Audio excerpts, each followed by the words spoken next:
Alright. Hello and welcome to Legacy City Champs Avondale here at Player Draw. We've got 5 rounds for you today.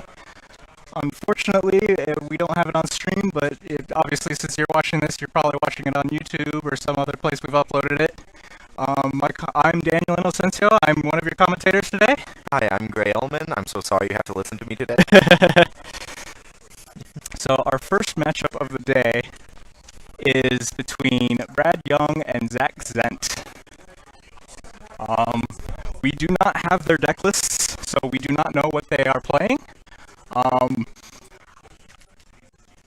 We might, well, it looks like Brad has a, Well, I know what Brad plays. oh yeah, it looks like Brad has a Brainstorm. Yeah. Drop that there. Yeah, I'd put my money on Brad playing Reanimator, since that's normally what he plays. That's what he's most comfortable with, so we'll see if that's what he's actually playing. And it looks like that is. Yeah. And then Zach. No, I've played Zach a couple times. I put my money on Omni-Show, just because I've talked with him about this. The deck is just oppressive some days. Yes. It's like turn 1, I think my opponent lost. Ooh. And it looks like Brad took a mulligan. Yeah, it doesn't exactly see the reanimate target he wanted. Because we saw the tight spout timer. Mm-hmm. Card's fantastic.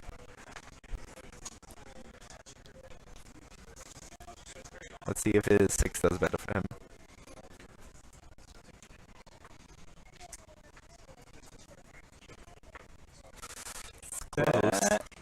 It looks like he's taking it. He has the ability of digging and stuff.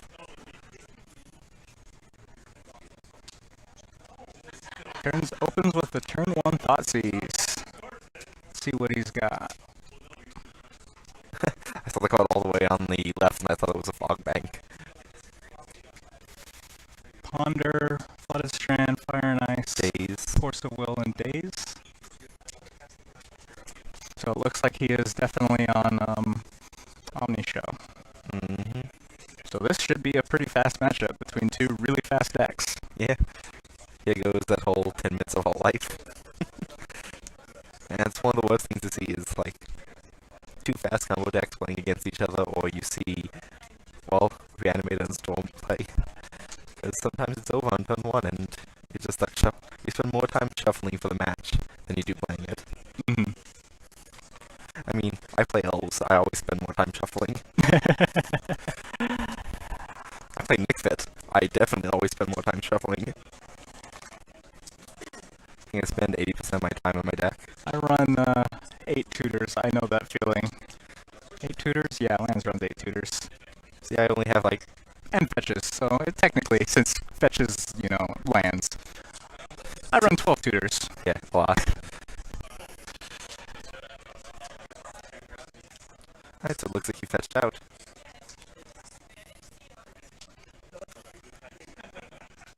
See, I think ice is going to be huge for him. Definitely.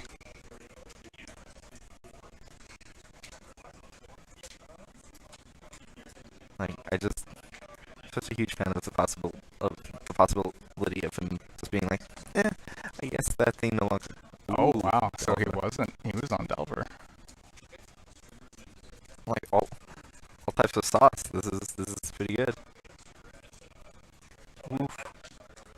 What did he flip to the Stifle. Delver? Stifle. So he's playing Delva tonight. Like I'm all until now. Like, I've seen him play Stompy. I've seen him play Omni. This is not something I like right now. I mean, it's not terribly surprising. I mean, I've always maintained that Arizona's a Delver state. We love our Delver here. Yeah. Everybody seems to do some sort of stint with Delver, whether it be Grixis or Bug. I don't like red-black color combinations, so I don't think I'll ever be there. You don't have to play black, red-black. This is Bug Delver. But then I don't get Grommark Angler. Well, you can't have it all gray. I know. I don't like. The deck is so good, but I just want the giant fish. And he swings, no blocks.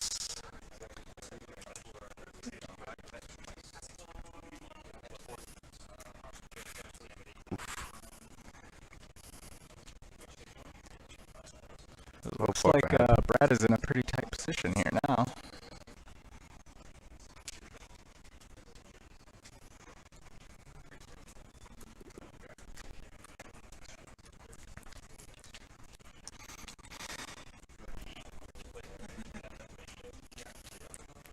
Brad functionally has 1.5 turns to get there.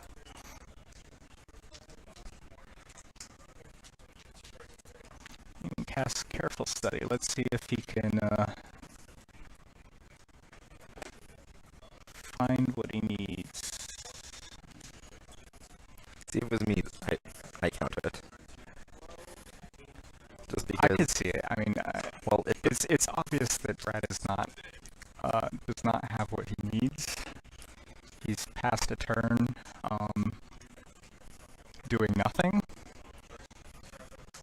It would be a very reasonable play, I think, to counter that. just in the perfect universe, because we have knowledge. Next turn, if it gets counted here, Brad's out of gas. He gets put to 9, meaning that if he reanimates the Grizzle Brand, He can't draw. I mean, he he can't can't anyways. But any red burn spell, just which is open, will kill him. yeah. Or Hence can't draw. If he Yeah. draws, he's gonna die to a bolt.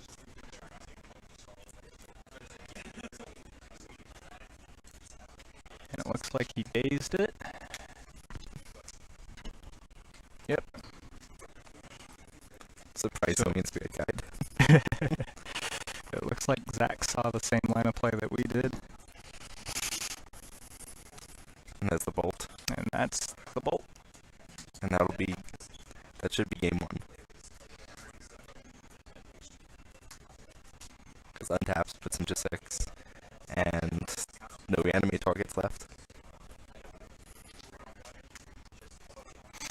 Zach ponders. See, this is what I find super weird. The black-red version is so much better against Elva. Because it's faster, it has better hand disruption and stuff.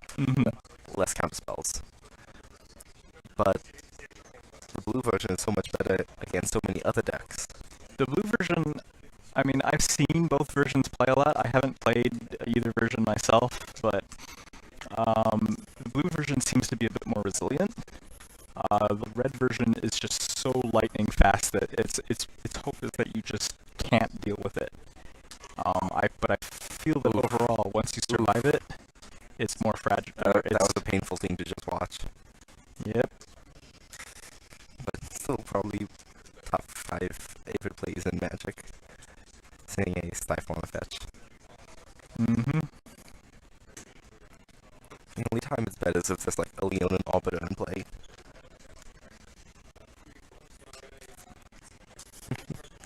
Just fantastic line.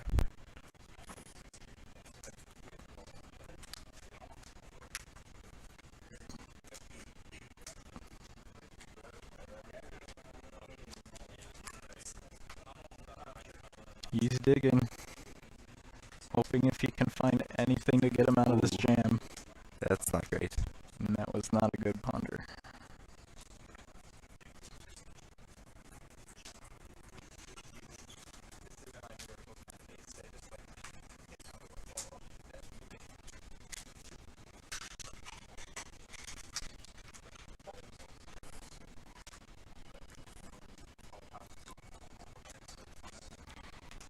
Takes him down to 1.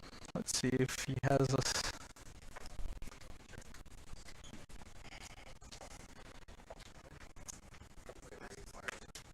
And he's casting fire.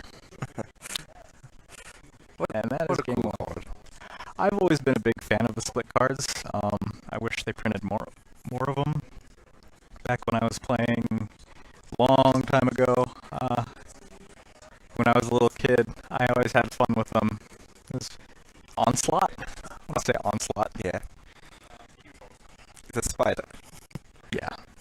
It's actually a morph symbol. Get it right. I know it's a morph symbol, but as a kid I'm like, it's the one with the spider. Yeah. What do you, it's a spider. It goes woo. Yeah. And I feel in Arizona the red black one's just much better because of the amount of D&T we see and like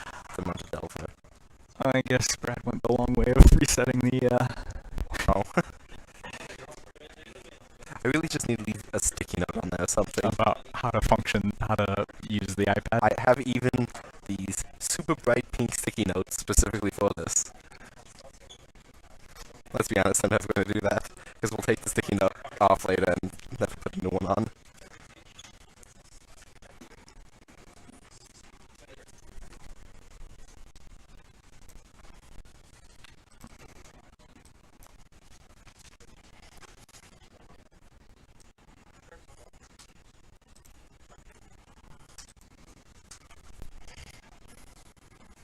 So if you're Brad, what do you think you're looking for to do in this next game to try and claw back into this? Well, he needs to be slightly less greedy on his hand, Mm-hmm. because he went into it with the same knowledge pool as what I was expecting, and that was kind of what did him in. Because Arizona's a pretty small, tight-knit community. There's probably 100 people who play Legacy in total, maybe 150, that you see regularly at events across the valley. I would make an argument that that's a pretty large community, actually. Well, we have a much larger community that comes out to tournaments, but these are the ones that if I went to a tournament every day of the week, since we have them, I'd be guaranteed to see them at least once that week. Like, I'm saying I see Zach almost every single Monday.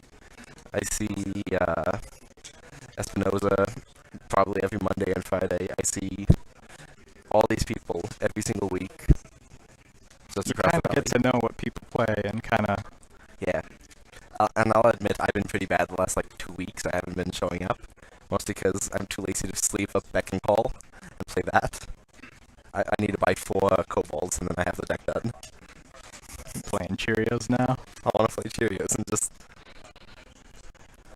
I'll have it sleeved up next to Elves and Nick Fit and all the other things I play. With the lack of miracles, I want to surprise someone.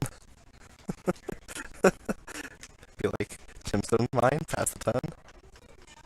Second Gemstone Mine, Beck and Call, Lotus Petal. Go Glimpse, go off. Just watch someone be puzzled the entire time. But yeah, if I see Espinoza play, I know he's on Eldrazi or Dark Depths. If I see Griffin play, he's on whatever the pile of stuff he plays is, whatever he wants to call it. If I see Zach, I expect Omni Show or Red Stompy. Because those are the 2 things I've seen him play time and time again. Same thing as if I see Brad, he's on Reanimator. Except for the 1 week in last year that he played a Mentor deck instead. And today's one of those days where I look at Zach and I'm like, he's going to be on that deck. Because I know him. And he wasn't. 100% I would have kept the same exact thing as Brad did, and I would have lost that too.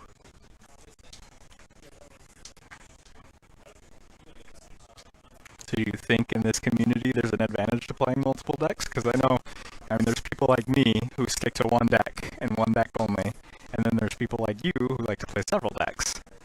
So, it's weird. I play 3 decks that are on 3 different spots on the spectrum of what I can be doing. I play Elves because it's fast combo and I get there really quickly, and I have 20 minutes of just my round's over. And people kind of expect that. And then I also play Eldrazi because I land a Chalice and the day ends for me.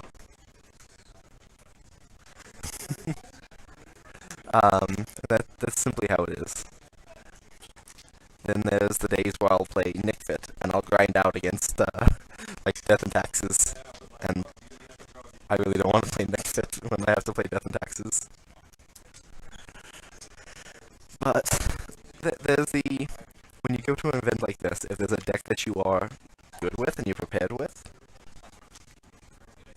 then you can play that. And if it's not the deck you normally play, I'd recommend playing that, because everyone will expect what you're playing, and you won't be on that. So you can usually get the first 2 rounds and just be good. Makes sense. Looks like Brad is taking a mulligan. He got his target, but I guess he didn't have the enabler to Yeah. get her in the graveyard.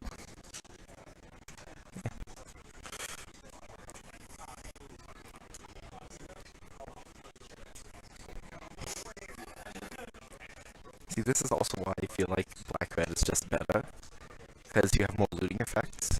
Well, you have the ability of recasting Faithless from the discard pile. And you have room for Unmask, so you have more hand disruption.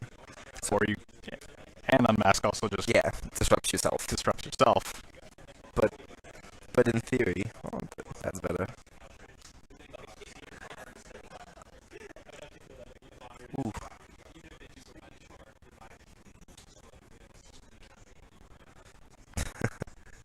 Well then.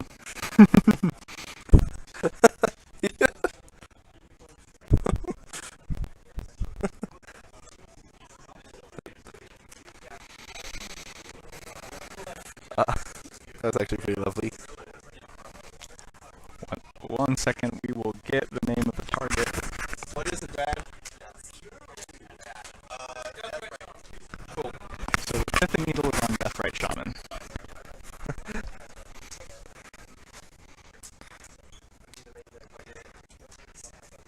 I just love that. You play an island? Are you sure?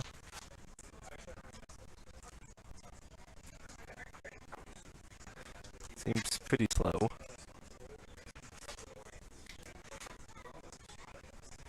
Oof, that's rough. He made him do that so he couldn't stifle his fetch. Yep. It's lovely.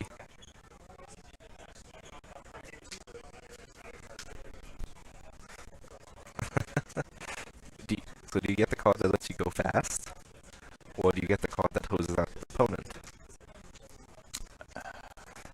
Because one's a slow roll, maybe gets removed. Oh, Has to feel bad. oh, he didn't go for either of the targets I thought he'd go for. I mean, I understand it. Oh, just everything's coming up Millhouse for him.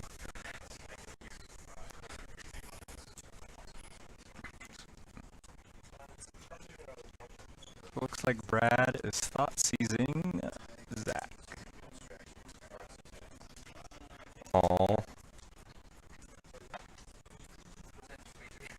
that's a bummer.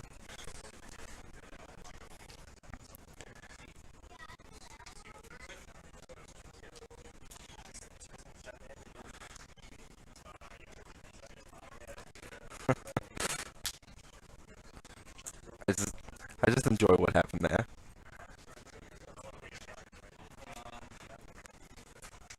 Both players went first. When you play, nothing really good happened. Yeah, I wholeheartedly expected Brad to just grab the Eldritch One and be done with it. That's actually, Nice. Looks like Zach noticed that too. yeah. But honestly, it was actually probably better for him to get the tight spout, because he didn't know that was a surgical. That No. wasn't possible knowledge. But now he still has the Eldritch One. Yep.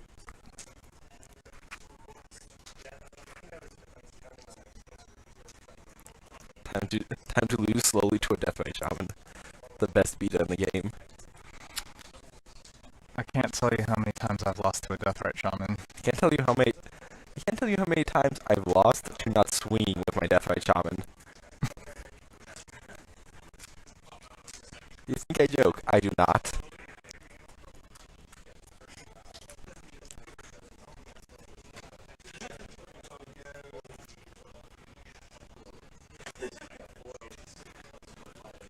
So fetching down. Fetch with a polluted delta, Yeah. fetching a volcanic.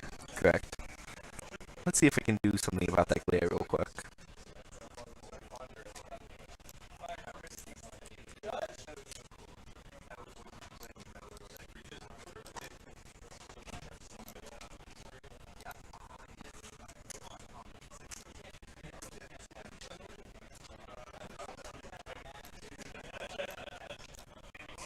Better.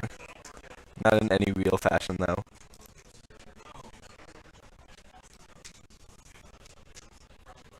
Nope. step too far there.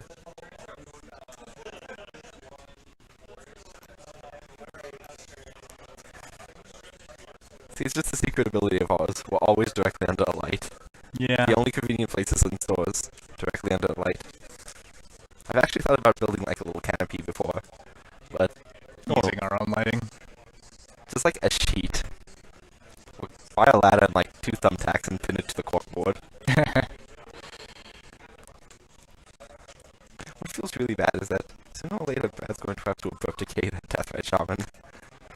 If he doesn't find what he needs, yeah. I mean, he's theory, still got plenty of time. Yeah, he in theory, well, he has 2 turns of being beaten. Doesn't he still have a Force of Will in hand? Yeah. So, like... But he doesn't have a way of casting it. That's also why I enjoy the black-red version more, because I don't have to figure out how to get my Forcible to work. True. So much of my tech is dedicated to, like, filtering and stuff, it's just not in my hand. Bummer. And there goes the Abrupt Decay.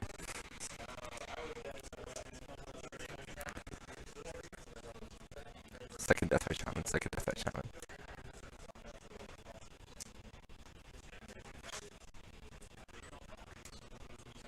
What a bummer. I was 2 pieces away. Oh, 1 piece again. So he can just get that off of like a careful study, if he's lucky. That's not a careful study.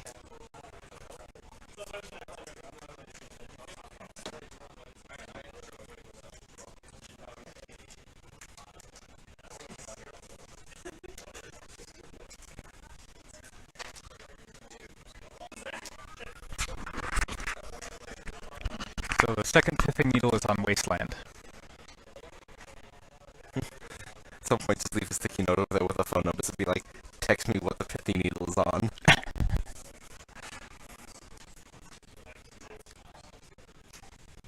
This game is just beautifully solved.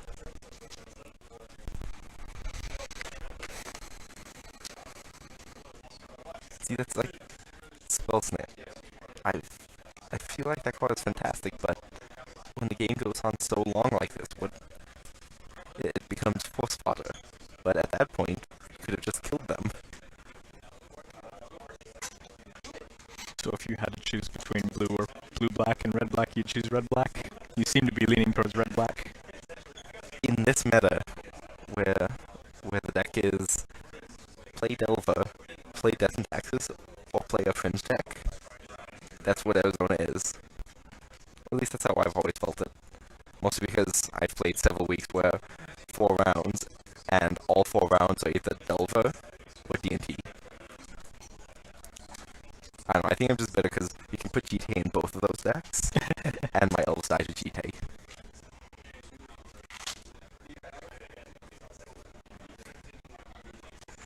Or I cast the Force of Will. Do it. Do it. Ooh. Ooh. It's saucy.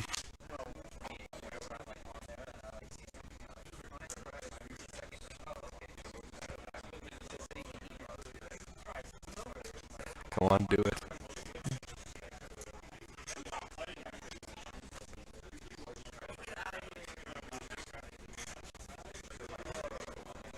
Lovely. And he hard cast the Force of Will This to is protect lovely. his Delver.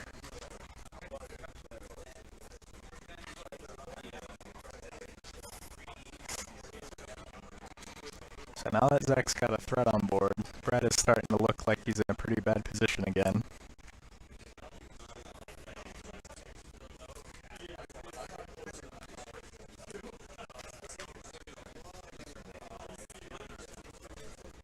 Oh. So he needs to see like an appropriate off the top on this turn. Well, that doesn't even help because he doesn't have the land to support it.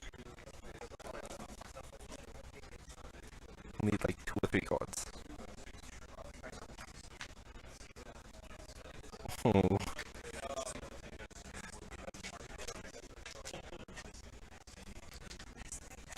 Brad take down off the fetch?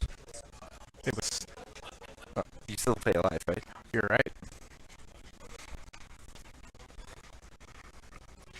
Did you take down off the fetch? It Didn't matter. doesn't matter anyways. Yeah. Brad concedes. Well, there goes round 1. Delver takes down Reanimator.